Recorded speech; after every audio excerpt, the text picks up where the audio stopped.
সময় যত গড়াচ্ছে তীব্র হচ্ছে আন্দোলন। ক্রমশই হাসপাতালের গণ্ডি ছাড়িয়ে আন্দোলন ছড়িয়ে পড়েছে সারা দেশে। চলছে চিকিৎসকদের কর্মবিরতি।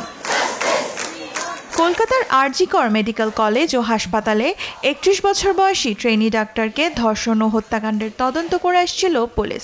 মঙ্গলবার পুলিশের থেকে সেন্ট্রাল ব্যুরো অফ ইনভেস্টিগেশন বা সিবিআইকে তা হস্তান্তর করার নির্দেশ দেয় high court. Thankful and grateful to the honorable court that the CBI has been now handed over the investigation. We also wanted the investigation to be monitored by the honorable court. Now the court has also directed the CBI to file periodic reports. নিয়ম অনুযায়ী কোনো রাজ্য পুলিশের থেকে মামলা নেওয়ার সময় আগে ধার্য করা এফআইআরকে নিজেদের মামলা হিসেবে নথিভুক্ত করার মাধ্যমে শুরু হয় তদন্ত প্রক্রিয়া। ফলে পূর্বে দায়ের করা এফআইআর নতুনভাবে নথিভুক্ত করা হয়েছে।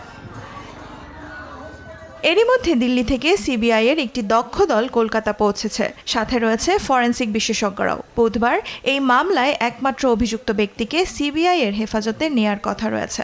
এর জন্য বিশেষ আদালতে আবেদন করবেন তারা। এছাড়াও দুর্ঘটনাস্থল পরিদর্শন করবে সিবিআই দল।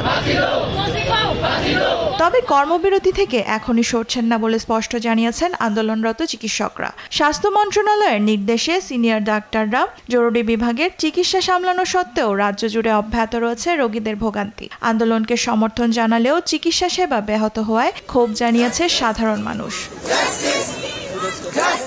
দেওয়ান মুবাশশিরা হোসেন, নিউজ ডেস্ক, দেশ টিভি।